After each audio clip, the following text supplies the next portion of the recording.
Vous êtes bien sûr dans Sport Magazine sur New World Info 1. Dans ce numéro, nous parlons des éperviers du Togo. Nous évoquons le sélectionneur Nibombe Daré, un tout nouveau sélectionneur avec lequel les éperviers affrontent les éliminatoires de la CAN 2025. D'abord, un premier match à Lomé, ici au stade de Kégué, face au Libéria, le 6 septembre prochain, avant de disputer 3 jours plus tard un autre match contre la Guinée équatoriale à Malabo. Pour évoquer le sujet, nous plantons le débat avec deux invités en studio. D'abord avec moi, Angelo Folikwe, un confrère. Un plaisir de t'avoir, journaliste sportif à Sport FM. Salut Helmut, bonjour à tous. Alors, on a également sur ce plateau un ancien international togolais qui a fait carrière avec les éperviers du Togo, Wadja Lantam, ancien milieu de terrain. Un plaisir de vous avoir dans cette émission. Merci beaucoup. Ce n'est pas votre première fois de venir sur le plateau de New World TV, mais c'est la première fois dans cette émission Sport Magazine. Et je parie que mes chers téléspectateurs aimeraient savoir ce que aujourd'hui Wadja devient. Ouais, est-ce que c'est encore un secret pour les gens? Je pense que je suis devenu entraîneur depuis 2012. J'ai commencé avec Okiti. Actuellement, j'ai terminé ma saison avec Bouglesu. Donc, j'attends la nouvelle saison pour voir le point de chute. Alors, entraîneur et ancien international togolais, Nibombe Daré aujourd'hui, qui est également ancien international et est devenu entraîneur aujourd'hui, il est le sélectionneur des éperviers du Togo, un choix populaire en qui énormément de Togolais trouvent le renouveau du football togolais. Je vous poser la question, vous, ancien international et aujourd'hui entraîneur togolais, qu'est-ce que le choix de Nibombe Daré représente pour vous et pour les anciennes gloires également du football togolais? Ben, je pense qu'aujourd'hui, c'est un déclic pour nous les anciens internationaux de voir un de nos collègues, un de nos coéquipiers prendre la tête des éperviers. C'est un bras tendu que nous ne devons pas négliger. Il faut saisir cette opportunité et puis je pense que ça c'est parti pour de longues bonnes années de travail. Alors, je vais revenir encore à vous. Angelo Folikwe, qu'est-ce qui fait de Nibombe Daré le choix idéal? Personnellement, l'arrivée de Daré il y a 2 ans, je ne le voyais pas. Okay. Même si, oui, on sait très bien qu'il est basé en Belgique, il travaille beaucoup plus avec les clubs dans lesquels, en tout cas, il a déposé ses baluchons et tout doucement, il faisait en tout cas le travail dans l'ombre, sans faire de bruit. Le choix idéal aujourd'hui, d'abord, c'est quelqu'un qui a déjà joué longtemps pour la sélection. On parle de monsieur qui a déjà 62 sélections au niveau de l'équipe nationale, ce n'est pas rien. Il a eu quand même à être présent lors de la campagne 2006 qualificative pour la Coupe du Monde. Oui, la Coupe du Monde, on sait comment cela a été vécu par le peuple togolais et celui de la diaspora. Au-delà de ça, c'est quelqu'un également en matière de meneur d'hommes, il a quand même de la qualité au niveau de la défense avec voilà Jean-Paul Dosset, tout ce qu'il a apporté en tout cas au sein des éperviers. On se rend compte qu'aujourd'hui c'est le profil idéal, sans langue de bois. J'ai été toujours pour les sélectionneurs à connotation locale. Je me souviens d'une certaine CAN où il y avait tellement de sélectionneurs d'autres pays, surtout les occidentaux, au détriment de ceux-là qui sont beaucoup plus du cru local. Mais aujourd'hui, je pense que ça doit être une véritable satisfaction, comme le disait tout à l'heure l'ancien capitaine Wadja Lantam, de permettre à ces anciens-là, tout doucement, avec la carrière qu'ils sont en train de faire, de pouvoir saisir l'opportunité qu'on leur donne. Parce que très souvent, sous les tropiques, on préfère toujours voilà, l'air non ronflant, et voilà, avec des salaires mirobolants, mais on oublie qu'il faut également donner la main aux locaux. Et moi, j'ai souvent dit quelque chose. Si nous avons toujours la possibilité d'avoir des coopérations avec des pays occidentaux, pourquoi ne pas envoyer nos anciens joueurs dans ces pays-là, histoire d'aller se faire former et les années qui suivent, tout doucement prendre la main des différentes sélections, des différentes catégories. Aujourd'hui, pour chuter en disant Nibombé Daré est au niveau de la sélection Fagnon, c'est une très bonne nouvelle. Au niveau des U20, on a Meto Kodo Mensan, c'est une très bonne chose. Tout doucement, les U17 également, mine de rien, on a un local. Donc, je me dis, on a du potentiel, il faut y croire. Et tout doucement, on ne peut que souhaiter bonne chance à Nibombé Daré. Effectivement, aujourd'hui, je pense que les 3 dernières Cannes ont été remportées par des entraîneurs qui ont été anciens internationaux de leur sélection. Je parle de l'Algérie. Oui, Jamel Belmadi. Effectivement. Ensuite, il y a le Sénégal avec Aliou Cissé. Et puis dernièrement, il y a Mers Faye avec la Côte d'Ivoire, même s'il n'a pas commencé réellement en tant que principal.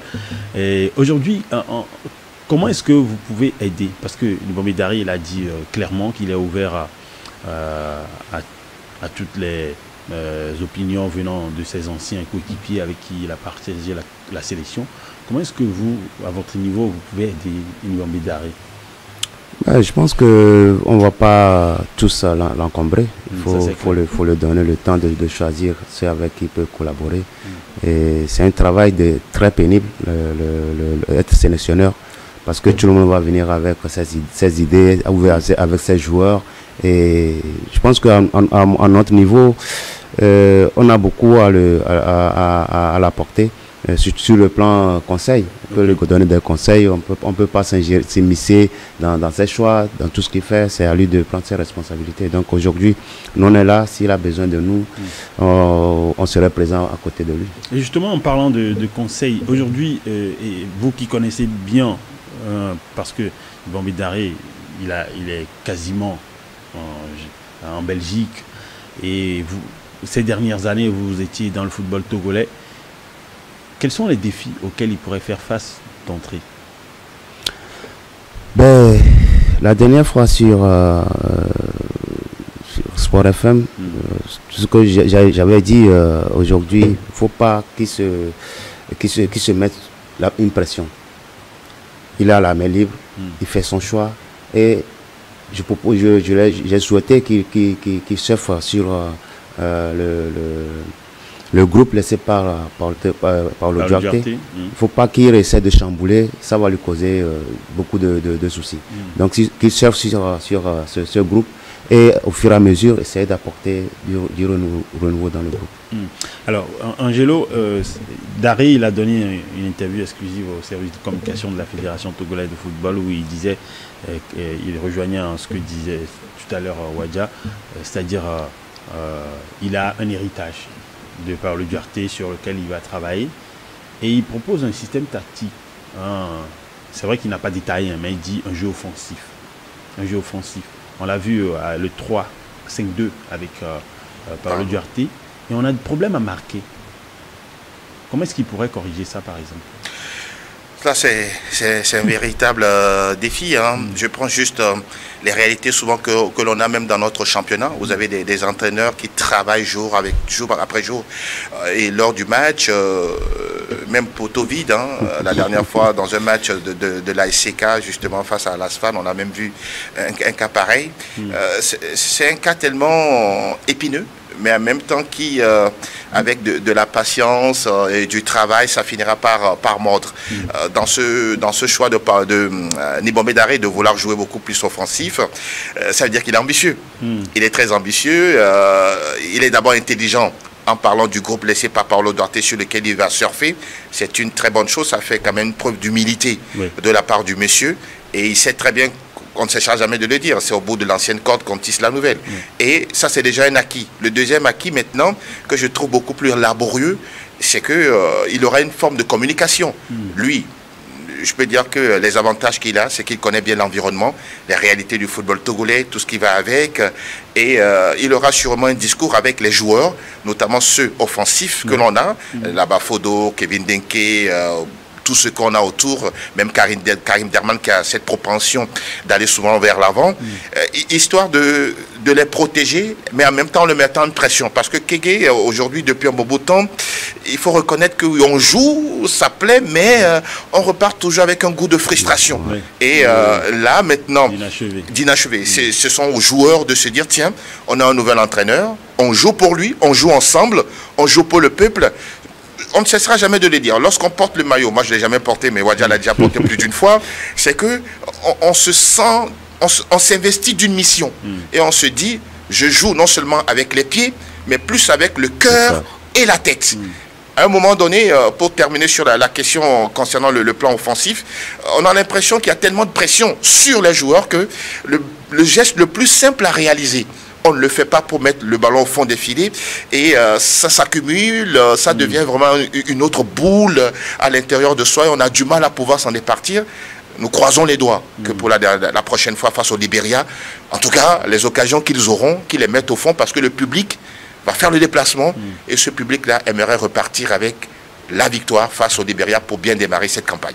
En tout cas, ça promet d'être compliqué côté tactique, hein, parce qu'il y a énormément et qui pensent que si aujourd'hui le football espagnol est au firmament, c'est parce qu'il y a non seulement un système tactique qui est appliqué non seulement dans le championnat, mais également au niveau du football des jeunes. Mais aujourd'hui, on n'a pas assez de joueurs qui évoluent dans notre championnat en sélection et beaucoup qui viennent des différents championnats un peu partout en Occident ou encore en Afrique sont dans des systèmes tactiques différents. Très compliqué visiblement ça. Mais comment est-ce qu'il pourrait pallier à cela? Mais je pense que aussi au Togo on n'a pas cette philosophie. Depuis le bas âge, on n'arrive pas à mettre en place un système adéquat à notre football. Et c'est ce qu'il faut tout. Aujourd'hui, maintenant, si Daré vient, il dit qu'il veut faire un jeu offensif, mais il ne faut pas aussi oublier de défendre. Parce qu'on ne peut pas aller à l'abattoir, chaque fois on veut marquer, mais après on encaisse derrière. Donc je pense qu'il faut être très prudent. Il ne faut pas tout de suite se jeter dans la masse, dire qu'on doit gagner ce match à tout prix. Même si nous voulons la victoire, il faut faire attention pour ne pas encaisser. Alors, il dit quelque chose d'assez intéressant. Ces derniers matchs qu'on a vus avec les éperviers, même sous Paulo Duarte, on avait du mal à avoir des latéraux beaucoup plus offensifs. On appelle aujourd'hui des pistons, voilà, merci.